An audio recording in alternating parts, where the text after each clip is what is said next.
Hey y'all, how about today we make a dump and go quinoa enchilada casserole that's in your slow cooker, you know, your handy dandy crock pot. This takes like less than 15 minutes of prep time. You can do it in the morning before you go to work. Set it on low and have yummy food when you come home from work, and it's delicious. Let's begin. Hey y'all, how about today?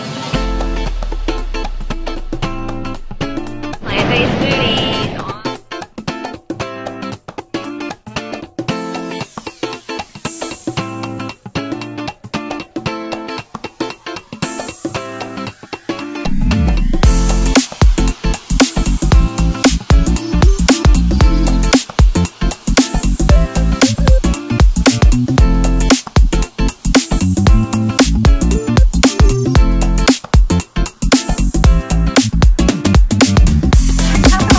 How to make them. Let's begin.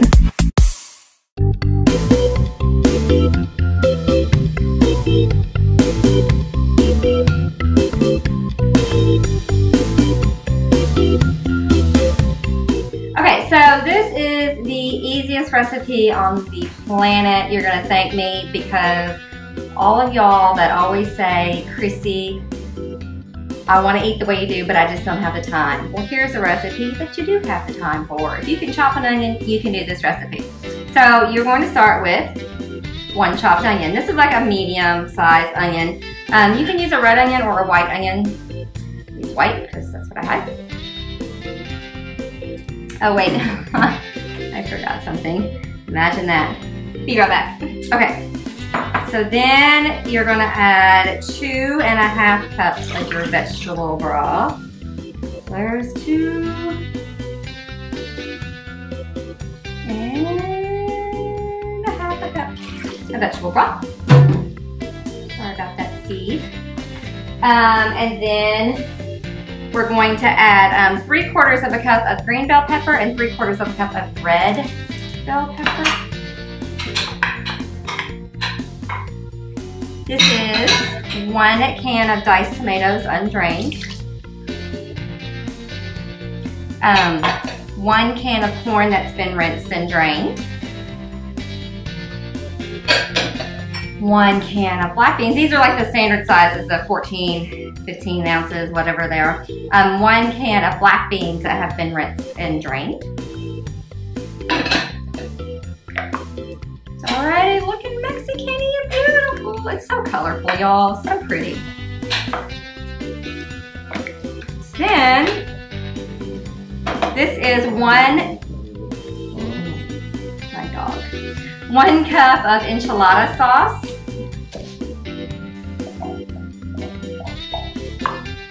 In there. And then our quinoa. This is uncooked. It's a 1.5 cups of uncooked quinoa. You don't have to use a tricolor. That's just what I have, so that's what we're going to use. Get all that mixed in there. It's important to get that quinoa wet because it'll never cook if it doesn't get in the pool. And it looks really loose now, but as that quinoa, you know, it's a grain. It's in the rice family. It'll puff up and soak up a lot of this liquid. This is 5 garlic cloves that are minced. This is 1/2 teaspoon of salt, 1/2 teaspoon of pepper, adjust accordingly. This is 1.5 teaspoons of cumin, because, come on, you can't have enchiladas without cumin. Now this part you can do 1 tablespoon of chili powder or 1 tablespoon of chipotle powder. So what I'm going to do, because this is the way we like it, I'm going to do 1/2 tablespoon of chili powder and 1/2 tablespoon of chipotle chili powder. And that's it, y'all. You just give that a stir and you're gonna put it on high for 2 hours to 2.5 hours, or you can put it on low and cook it longer.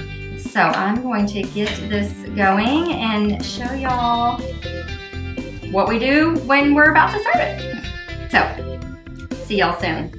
Okay, so after it's cooked quite a while, As you can see, it's absorbed like nearly all the liquid. There's no liquid left in there. Now you have an option here. One is you can take about a half a cup or so of vegan cheese and stir it in and then kind of smooth out the top and add some more cheese to the top and put the lid on and let it sit there and get melty.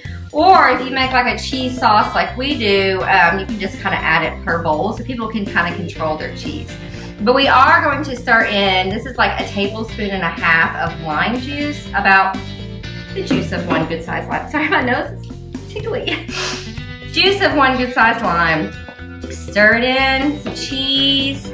You can top it with some avocado, some tomatoes, some diced tomatoes, some sliced green onions, sour cream, vegan sour cream, on and on and on. But there you have it, yummy, yummy, yummy, a plant-based, whole food, oil-free enchilada casserole, quinoa enchilada casserole. That is so good. So be sure to like and subscribe and share and be blessed, y'all. Bye.